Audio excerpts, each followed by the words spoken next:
Assalamualaikum warahmatullahi wabarakatuh. Alhamdulillahirrahmanirrahim. Wassalatu wassalamu ala rasulillah wa ala alihi wa sahbihi wa muwalah. Rabbi syrah li sadri wa yassir li amri wahlul 'uqdatam min lisani yafqahu qawli. Suatu saat Rasulullah SAW didatangi oleh seseorang yang mengendarai unta. Kemudian dia menghampiri Rasulullah SAW. Kemudian dia bilang, alimni al-Islam. Ya Rasulullah, ajarkanlah kepada saya Islam. Artinya dia pengen masuk Islam.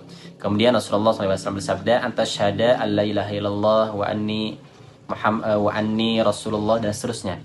Jadi silakan gitu ya, kamu bersaksi bahwa tiada Tuhan selain Allah, bahwa aku adalah utusan Allah, dirikanlah sholat, dirikanlah zakat, dan seterusnya.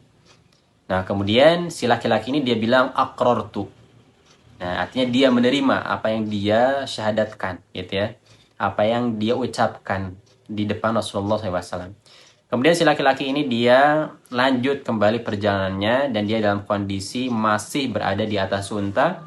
Kemudian si unta ini kakinya masuk ke lubang, kemudian jatuh, dan si laki-laki tersebut juga jatuh dan meninggal pada saat itu. Kemudian Rasulullah SAW bersabda, "Idza arada an yanzur ila alladzina 'amilu qalilan wa ujiru katsiran falyanzur ila hadza." Barang siapa yang ingin melihat yang dia beramal sedikit tapi diganjar oleh Allah SWT luar biasa banyaknya, maka lihatlah kepada laki-laki ini. Luar biasa. Dia baru saja hanya menyebutkan aqrartu, dia menerima apa yang dia ucapkan gitu ya, dia melaksanakan, dia yakini, dia terima. Kemudian dia berjalan lagi dengan untanya, kemudian dia meninggal. Luar biasa pahala yang dia dapatkan. Kemudian di dalam hadis Arba'in Nawawi yang keempat, Rasulullah SAW bersabda, ini di akhir-akhir gitu ya, dari hadis ini, inna hadakum la ya'malu bi'amali ahli nar. Ketika ada seseorang yang dia melakukan banyak kejahatan, gitu, dosa-dosa, kemaksiatan kepada Allah Subhanahu wa taala, barangkali segala dosanya dia pernah coba.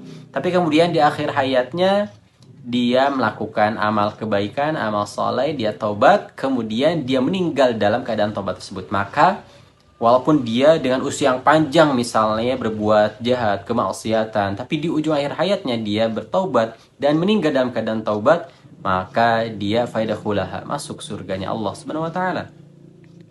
Nah kemudian sebaliknya, ada yang sejak awal dia luar biasa soleh gitu ya, melakukan amal kebajikan yang banyak, ikhlas di depan Allah juga itu baik.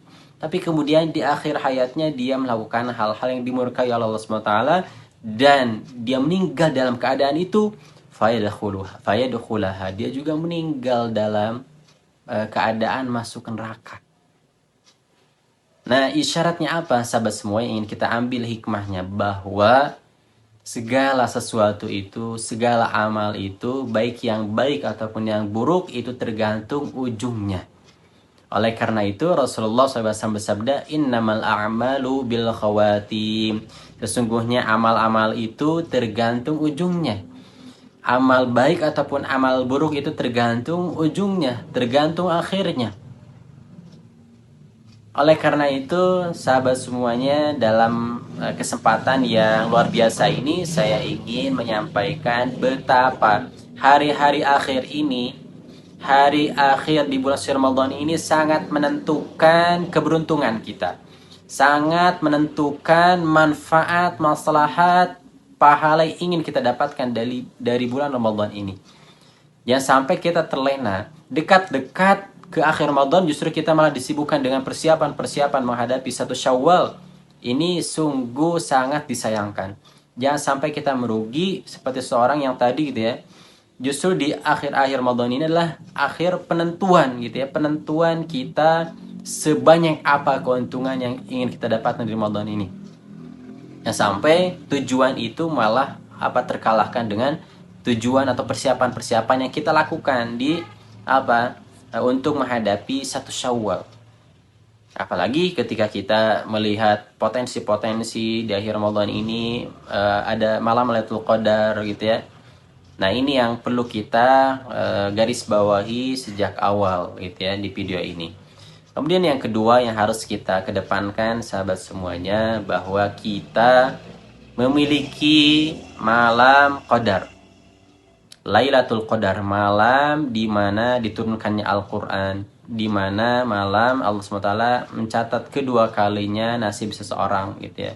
Yang berkaitan dengan rizki, yang berkaitan dengan ajal dia, jodoh dia gitu ya. Kemudian catatan-catatan amal yang lainnya selama atau untuk 1 tahun ke depan. Jadi di Lauhul Mahfuz Allah SWT sudah mencatat gitu ya secara umum.